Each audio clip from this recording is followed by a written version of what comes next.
तो कहानी की शुरुआत में हमें बताया जाता है कि दुनिया में आई एक पेंडेमिक की वजह से दुनिया में लोग धड़ाधड़ मरने लगे और जो बच गए वो उस वबा की इन्हीं पेंडेमिक की वजह से ज़ॉम्बीज में बदलने लगे। दुनिया में कुछ ही लोग बचे थे जो उस पेंडेमिक का शिकार नहीं हुए थे, जिनमें से 513 लोग हेलगोलाइड नामी एक आइलैंड पे जा बसे और वहाँ पे अपनी एक कम्युनिटी बनानी। आहिस्ता आहिस्ता करके इन्होंने अपनी जरूरत का सामान भी इसी आइलैंड पे उगाना शुरू कर दिया, लेकिन उसके बावजूद भी खाने पीने की और जरूरत की चीजों की सप्लाईज इस आइलैंड पे बहुत कम थी। इसीलिए इस आइलैंड पे 513 से ज्यादा लोग नहीं रह सकते थे। अगर एक भी इंसान यहाँ पे बढ़ गया तो इन्हें मुश्किलों का सामना करना पड़ सकता था। इसीलिए जब भी इस आइलैंड पे कोई नया बच्चा पैदा होता था तो किसी बूढ़े आदमी को या फिर किसी ऐसे आदमी को मार दिया जाता था जिसके खिलाफ पूरी सोसाइटी ने वोटिंग की हो। इस टाइम हमें एक कम्युनिटी मीटिंग रूम दिखाया जाता है जिसके अंदर सभी 513 सर्वाइवल्स के नाम लिखे हुए थे और साथ ही उनको कुछ पॉइंट्स दिए गए थे। अगर कम्युनिटी के लोग कुछ अच्छा काम करते थे तो उन्हें ज्यादा पॉइंट्स मिलते थे और उनकी रैंकिंग अप कर दी जाती थी, जबकि नीचे रैंकिंग वाले लोगों के ज्यादा चांस होते थे कि किसी बच्चे के पैदा होने पर उन्हें मार दिया जाएगा। इस सारी कम्युनिटी को मैनेज करने के लिए एक कमेटी भी थी जिसकी लीडर है बेट्रिस।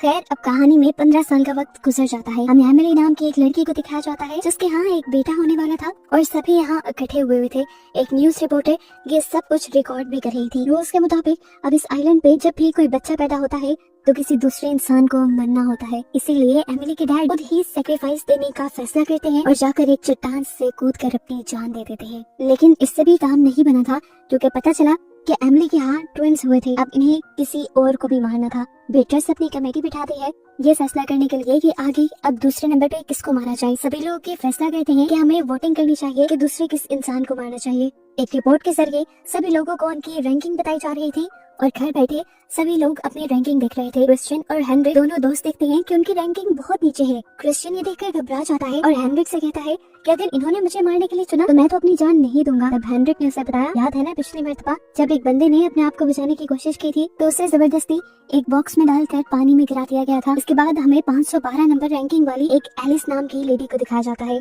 उनकी उम्र बहुत ज्यादा हो गई थी, इसीलिए लोग उन्हें यूजलेस समझते थे, इसीलिए उनकी रैंकिंग इतनी नीचे आई थी। हालांकि उन्हें कोई गलत काम नहीं किया था और सबसे नीचे जिसकी रैंकिंग थी वो एक इंजीनियर था। एडियन को सभी लोगों ने क्रिमिनल ठहरा दिया था सिर्फ इसलिए कि उसने अपनी वाइफ के लिए मेडिसिन चुराई थी। अब इन तीनों के ही दरमियान में वोटिंग होनी थी और सिलेक्ट किया जाना था कि इन तीनों में से किसको मारा जाए। इसके बाद हमें एक बाप बेटे मारिक और लाइनस को दिखाया जाता है। ये दोनों साइंटिस्ट हैं और एक लैब में उस वायरस की वैक्सीन बनाने की कोशिश कर रहे हैं जो पूरी दुनिया में फैला हुआ है। यहीं पर अब हमें जूलियट नाम की एक लेडी को दिखाया जाता है जो इस कम्युनिटी के कमेटी मेंबर्स में से एक है। वो मारिक के साथ मिलकर पूरी कम्युनिटी में दवाइयाँ डिस्ट्रीब्यूट करने के लिए जाते हैं। जैसे ही ये लोग एडियन के घर जाते हैं तो उसकी वाइफ लीसा इन दोनों पर गुस्सा होने लग जाती है क्योंकि जूलियट की ही वजह से एडियन की रैंकिंग इतनी कम थी। एडियन तो सिर्फ लीसा के लिए मेडिसिन लेने गया था, लेकिन जूलियट ने सबके सामने उसे क्रिमिनल बता दिया, जिसकी सजा में उन्हें राशन भी कम मिलने लगा और मौत की लिस्टों में भी एडियन का नाम आ गया। वो जूलियट से कहती है कि तुम्हारी ही वजह से एडियन जैसा हार्ड वर्किंग इंजीनियर की कम्युनिटी खो देगी। सीन कट होता है और हम एमिली को देखते हैं जिसके यहाँ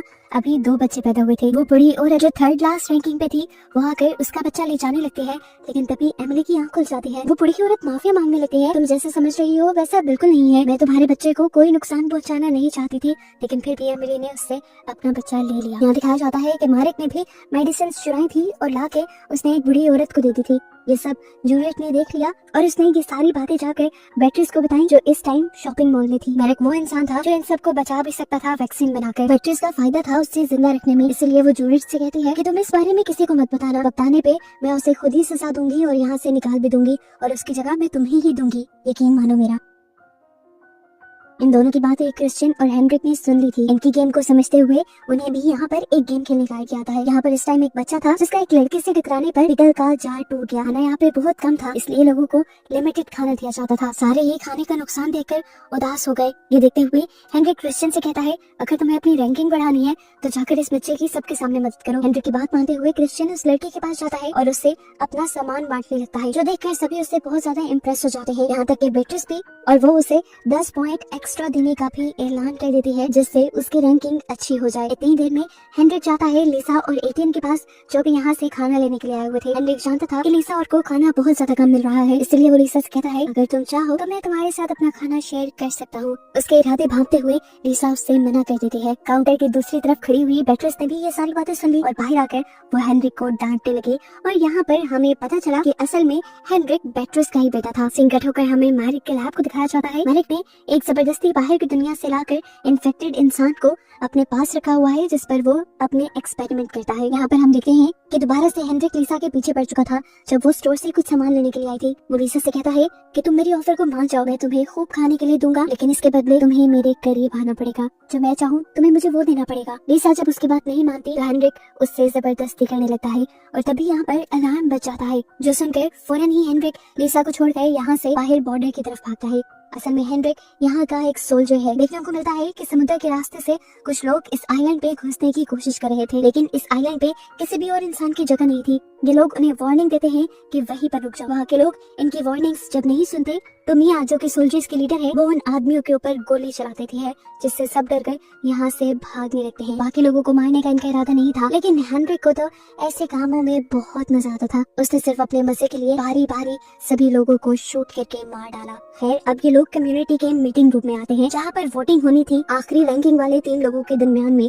और ये फैसला होना था कि अब किसको मारा जाए। वोटिंग में सभी लोग एटियन के खिलाफ वोट करते हैं। ये बात सुनकर एटियन बहुत ज्यादा दुखी हो जाता है और लिसा अपने हस्बैंड को ऐसे मरने देना नहीं चाहती थी, इसलिए वो उठकर सभी लोगों से कहती है कि एटियन बेगुनाह है, उसने कोई क्राइम नहीं किया, उसे सिर्फ मेडिसिन चुराई थी, वो भी मेरे लिए, क्योंकि जूलियट और उसकी टीम ने मुझे मेडिसिन देने से मना कर दिया था। मारना है तो हेनरिक को मारो, उसने हमारी मजबूरी का फायदा उठाना चाहा है, उसने मेरे साथ जबरदस्ती करने की कोशिश की और उससे पहले मुझे ये भी ऑफर की कि मैं तुम्हें खाना पानी दूंगा अगर तुम मेरे साथ रहोगे। ये बात सुनने के बाद यहाँ पे बैठी हुई सभी औरतें जिनके साथ हेनरिक ने बुरा किया था वो बोलने लग जाती है। हेनरिक के खिलाफ बढ़ती हुई आवाजों को देखते हुए, ना चाहते हुए भी बेट्रिस को ये फैसला करना पड़ता है कि अब एटियन को मारा नहीं जाएगा, बल्कि हेनरिक को इस आइलैंड से बाहर कर दिया जाएगा। सीन्स दोबारा लैब की तरफ शिफ्ट होते हैं, जहाँ मारिक का वो एक्सपेरिमेंट फेल हो चुका था, जिसकी वजह से वो आदमी जिसके ऊपर मारिक एक्सपेरिमेंट कर रहा था वो मर गया। मारिक को ये देखकर बहुत ज्यादा दुख हुआ, लेकिन खैर उसने वो डेड बॉडी खुद ही जला दी ताकि वो डेड बॉडी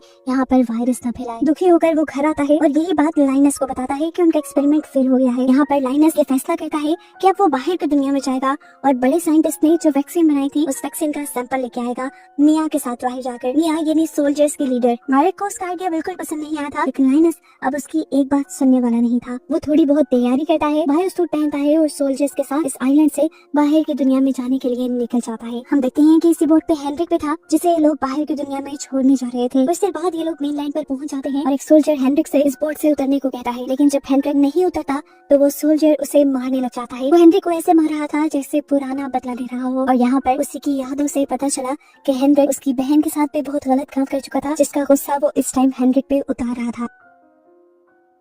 अपने आप को बचाने के लिए अब हेनरिक यहाँ से भाग जाता है। यहाँ पर आइलैंड में एक और मसला बन जाता है। वाटर सप्लाई की लाइंस खराब हो जाती है, पानी की कमी होने लग जाती है, इसीलिए बेट्रिस अपनी एम्प्लॉय के साथ उससे मिलने जाने का फैसला करती है। और यहाँ पर उसकी एम्प्लॉय ये नोटिस करती है कि बेट्रिस के पास एक रेडियो भी है जो बाहर की दुनिया से कनेक्टेड है, और यहाँ पर ऐसी कोई भी चीज रखना इलीगल था जो बाहर की दुनिया से इनको कनेक्ट करे, लेकिन वो कुछ भी बोल नहीं पाई क्योंकि यहाँ पर सिर्फ बेट्रिस की चलती थी। यहाँ पर बेट्रिस उस इंजीनियर से जल्द ही सब कुछ ठीक करने को कहती है और इंजीनियर भी यकीन दिलाता है कि वो जल्द ही सारी सिचुएशन अपने कंट्रोल में कर लेगा, लेकिन इसके बदले उसे सिर्फ बेट्रिस से इतना ही चाहिए था कि वो बाहर की दुनिया से उसकी वाइफ को भी इस आइलैंड पे रखने की इजाजत दे दे, लेकिन बेट्रिस यहाँ से साफ इनकार कर देती है। यहाँ पे हमें सारे सोल्जर्स को दिखाया जाता है जो लाइनस को बोट पे ही छोड़कर उनका इंतजार करने को कहकर एक अर्ल नाम के आदमी से मिलने के लिए जाते हैं। वो उसे कुछ खाने पीने की सप्लाईज देते हैं, जिसके बदले इन लोगों को 2 बड़े बड़े बॉक्सेस दिए जाते हैं। इनमें क्या है ये आगे चलकर पता चलेगा। यहाँ लाइनस इन सारे सोल्जर्स का इंतजार कर रहा था। वक्त गुजर जाने के बाद भी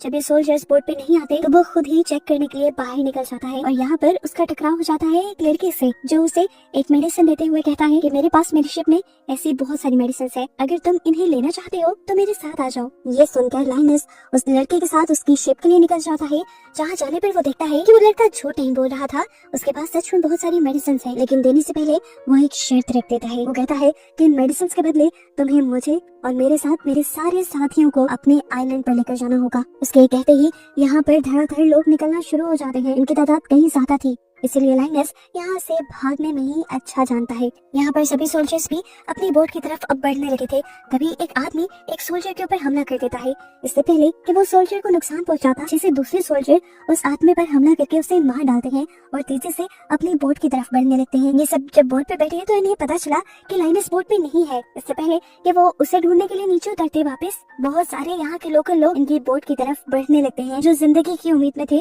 और इनके साथ इनके आइलैंड पर जाना चाहते थे। इतनी बड़ी मुसीबत ये लोग चाहते नहीं थे, इसलिए लाइनस को लिए बगैर ये लोग अपनी बोट स्टार्ट कर देते हैं और यहाँ से जाने लगते हैं। लाइनस ने भी बोट के चलने की आवाज सुन ली थी। उसने बोट की डायरेक्शन देखी और तेजी से एक दूसरी बड़ी बोट के ऊपर चढ़ते हुए उसने अपनी बोट के ऊपर जंप कर दी। उसके पीछे पीछे वो लड़का जो उसके लिए मेडिसिन लेकर आया था वो भी इस बोट के ऊपर चढ़ने की कोशिश करता है, लेकिन सोल्जर्स उसे पानी में ही शूट करके मार देते हैं। यहाँ पर सोल्जर्स देखते हैं कि लाइनस का सूट भी फट गया था, जिससे उन्हें डर लगने लगा। उन्हें लगने लगा कि जैसे लाइनस भी इन्फेक्टेड हो गया हो। उसे अपने से दूर रखने के लिए वो अपने ट्रंकुलाइजर गन से उसे शूट करके बेहोश कर देते हैं और फिर आइलैंड पे लाने के बाद उसे क्वारंटीन कर दिया जाता है। यहाँ पर मारिक यानी उसके डैड उससे मिलने के लिए आते हैं, जिसे लाइनस वो मेडिसिन देता है जो वो बाहर की दुनिया से लेके आया था। उसे सारी कहानी सुनाता है कि किस तरह वो कुछ लोगों से मिला और उसने एक बोर्ड पर ऐसे कई वैक्सीन भी देखी। वो जानता था कि ये वैक्सीन उसी वायरस की है। मारिक को यकीन नहीं था। वो इसे टेस्ट करता है और उसे पता चलता है कि ये असली वैक्सीन है। तो वो अब बेट्रिस के पास जाता है, उसे लाइनस की बताई सारी कहानी बताता है और उसे फोर्स करता है कि वो अपने सोल्जर्स को वापस उस बोर्ड पे भेजे ताकि वहाँ से ये सारी वैक्सीन यहाँ पर लाई जा सके। लेकिन बेट्रिस इस काम के लिए साफ इनकार कर देती है क्योंकि पिछले मर्तबा बाहर जाने पर उसका काफी नुकसान हुआ था। यहाँ बाहर की दुनिया में हम अर्ल को देखते हैं, जिन्हें पानी से उसी लड़की की लाश मिली थी जिन्हें हेल्गोलैंड के सोल्जर्स ने मारा था। उसकी तलाशी लेने पर उसकी पॉकेट से वैक्सीन मिल जाती है। ये देखकर अर्ल अपने आदमियों को यहाँ का चप्पा चप्पा छान मारने का ऑर्डर देता है और ये वैक्सीन और इसकी सप्लाई ढूंढ निकालने को कहता है। इसी जगह पर अब हम हेनरिक को देखते हैं, जिसे वेल्मा नामी एक ओल्ड लेडी मिलती है। ये ओल्ड लेडी सभी लोगों को कुछ न कुछ देकर उनकी हेल्प किया करती थी और खुद चीजें इकट्ठी करती रहती थी पूरा दिन। हेनरिक ये देखते हुए कि वेल्मा उसके काम आ सकती है, वो उसे इम्प्रेस करना शुरू कर देता है। इम्प्रेस कम उसे फ्लाइट करना शुरू कर देता है, जिससे वेल्मा खुश होकर उसे अपना सेक्रेटरी बना लेते हैं। वो उसे एक थिएटर में ले जाती है जो असल में उसका घर था। यहाँ वेल्मा लगातार उससे अर्ल की बातें कर रही थी। हेनरिक ने भी पूछ लिया कि आखिर अर्ल है कौन, लेकिन वेल्मा ने उसे कुछ नहीं बताया। कुछ ही देर में हेनरिक उससे बोर हो जाता है और वेल्मा के सोने के बाद बेदर्दी से एक चेयर से उसे मार मार कर बेदर्दी से उसका मर्डर कर लेता है और उसकी सारी चीजें हथिया लेता है ताकि यहाँ पर उसका सर्वाइवल आसान हो सके। हेल्गोलैंड आइलैंड पर दिखाया जाता है कि बेट्रिस लीसा से मिलने गई है। वो लीसा से कहती है कि तुम्हारे लिए मेरे पास एक जॉब है, अगर तुम मुझे पूरी कम्युनिटी की खबरें ला कर दिया करो तो इसके बदले मैं तुम्हें और तुम्हारे हस्बैंड को अच्छी लाइफ दे सकती हूँ। ये सुनकर लीसा बहुत ज्यादा खुश हो गई और उसे तो ये भी समझ नहीं आया कि बेट्रिस उसके साथ गेम भी खेल सकती है। लैब में दिखाया जाता है कि अब मारिक के बेटे लाइनस की जगह जूडिथ आ गई थी। वो उसके एक्सपेरिमेंट्स में उसकी मदद करती थी और अब फाइनली हमें दिखाया जाता है वो बड़े बड़े बॉक्स जो बाहर की दुनिया से लाए गए थे उनमें आखिर था क्या। उनमें थे 2 इन्फेक्टेड इंसान जिनको अर्ल ने पकड़कर इस आइलैंड को बेच दिया था कुछ फल और सब्जियों के बदले। और अब मारिक और जूडिथ इन्हीं के ऊपर अपने एक्सपेरिमेंट परफॉर्म करने वाले थे। इससे पहले कि ये लोग अपने एक्सपेरिमेंट पर वर्क करते यहीं पर एक सोल्जर की तबीयत खराब होती है और सडन उसकी डेथ भी हो जाती है। मारिक और जूडिथ उसकी डेथ से बहुत ज्यादा परेशान थे। एकदम से उससे क्या हुआ था, असल में कुछ ही दिन पहले वो भी मिया और उसकी टीम के साथ बाहर की दुनिया में गया था और इन्फेक्टेड होकर लौटा था। इन्फेक्शन बढ़ती रही, उसने किसी को बताया नहीं और आखिर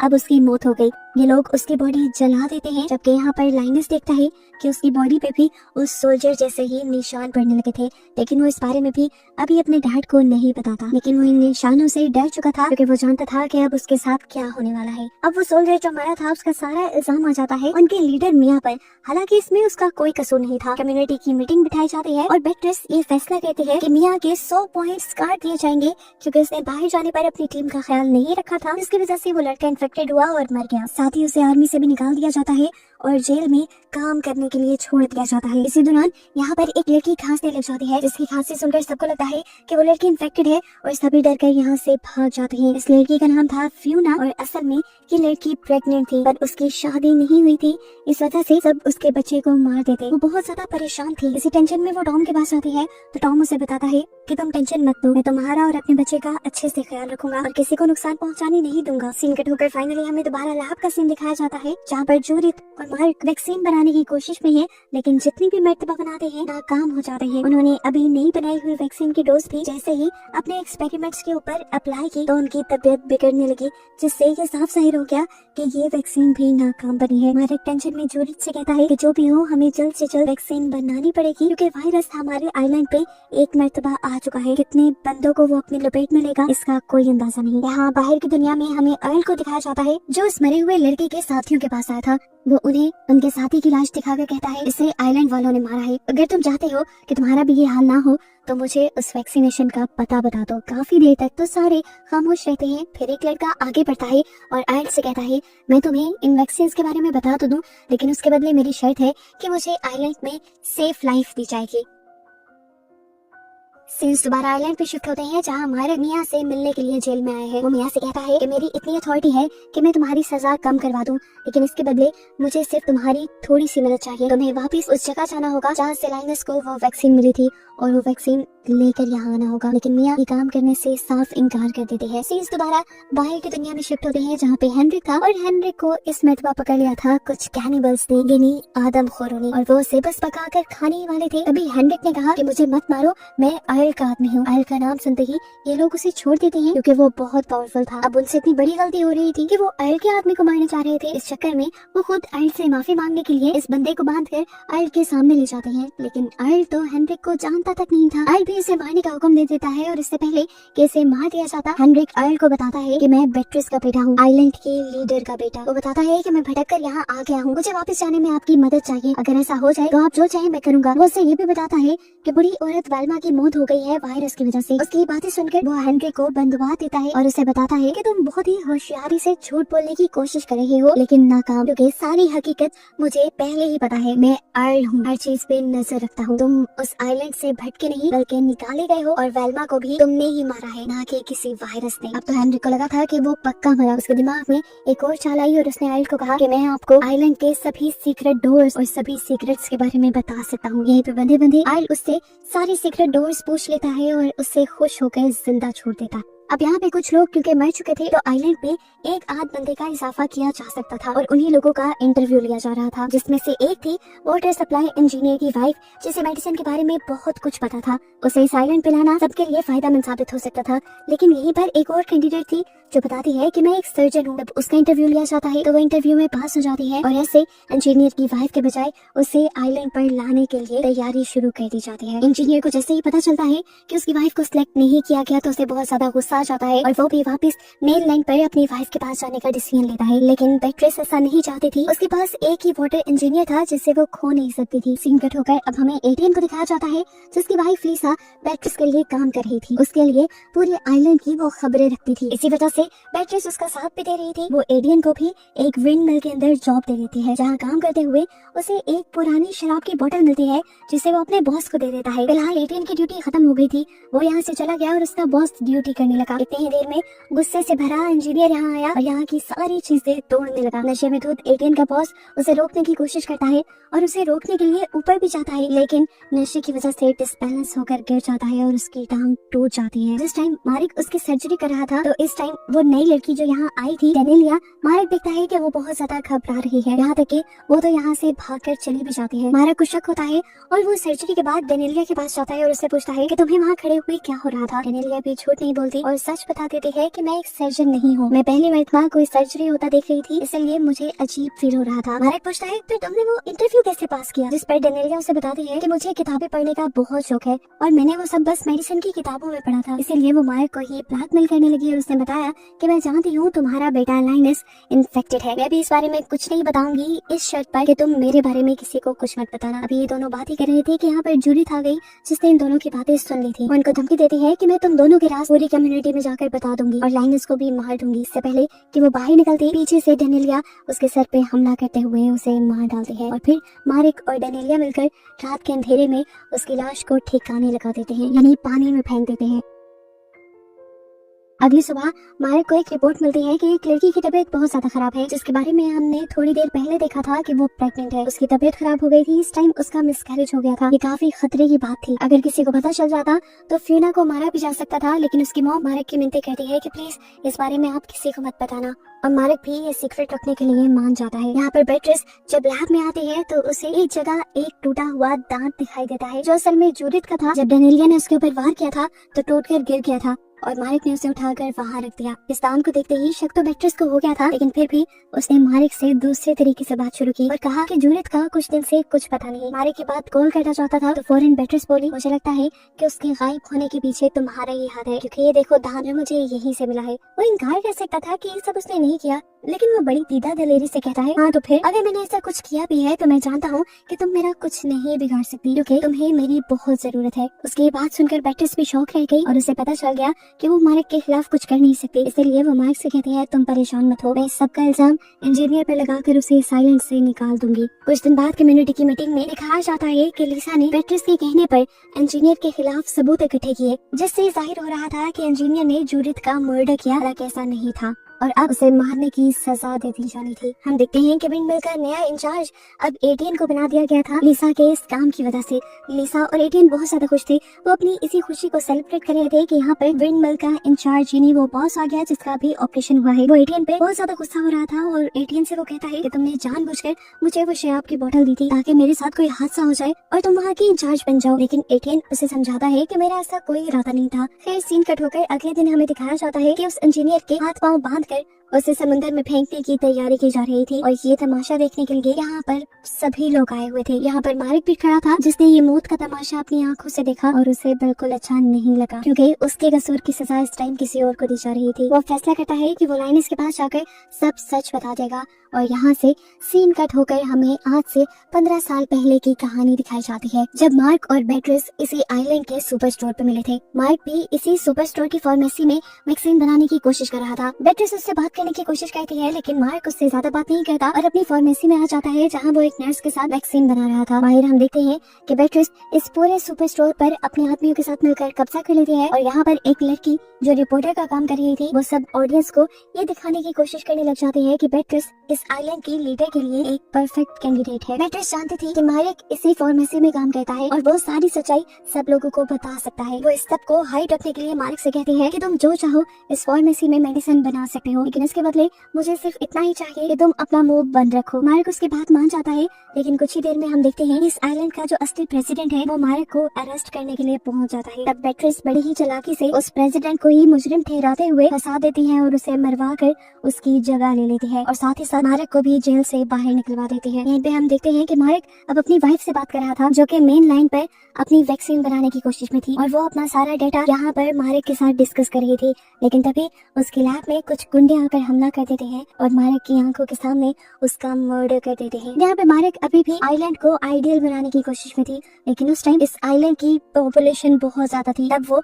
मार्क की असिस्टेंट को अपने साथ मिलाती है और उसे कुछ जहर के इंजेक्शन की डिमांड करती है ताकि वो आते लोगों को मरवा कर यहाँ से भेज सके। जब मार्क की असिस्टेंट ये करने से मना करती है तो बेट्रिस उसे भी धमका देती है और आखिर उसे बेट्रिस की बात माननी पड़ती है। बहुत सारे लोगों को जहर का इंजेक्शन लगाकर मार दिया जाता है और बहुत सारे लोगों को वायरस में पॉजिटिव रिपोर्ट देकर इस आइलैंड से बाहर निकाल दिया जाता है और इस तरह 513 लोग ही सिर्फ इस आइलैंड पे बचते हैं। मार्क जो बेट्रिस की सारी हकीकत जानता था वो जल्द से जल्द वैक्सीन बनाने का फैसला करता है ताकि बेट्रिस की हकीकत सबको बता पाए। लेकिन 15 साल का अरसा गुजर गया और बेट्रिस का घनौना चेहरा वो यहाँ के किसी भी इंसान को नहीं दिखा पाया। सीन जब दोबारा प्रेजेंट में आते हैं जहाँ हम देखते हैं कि मार्क ये स्टोरी सुनाने के लिए लाइनस को बैठा था, लेकिन लाइनस तो अब मर चुका था, जिससे मार्क और भी ज्यादा टूट गया और उसने अपना ये सारा कन्फेशन एक टेप में रिकॉर्ड कर लिया। इससे पहले कि वो ये किसी को भी देता, यहाँ पर डेनिलिया आकर इस टेप को ही शूट कर देती है और एक ट्विस्ट ये रिवील होता है कि डेनिलिया अर्ल की ही साथी थी और अर्ल के साथ बेट्रिस मिली हुई थी। अर्ल भी अपना एक प्लान बनाए इस आइलैंड को हथियाने के लिए इसकी तरफ बढ़ रहा था और इसी मिस्ट्री के साथ आगे क्या होने वाला है ये सीजन यहाँ पर खत्म हो जाता है।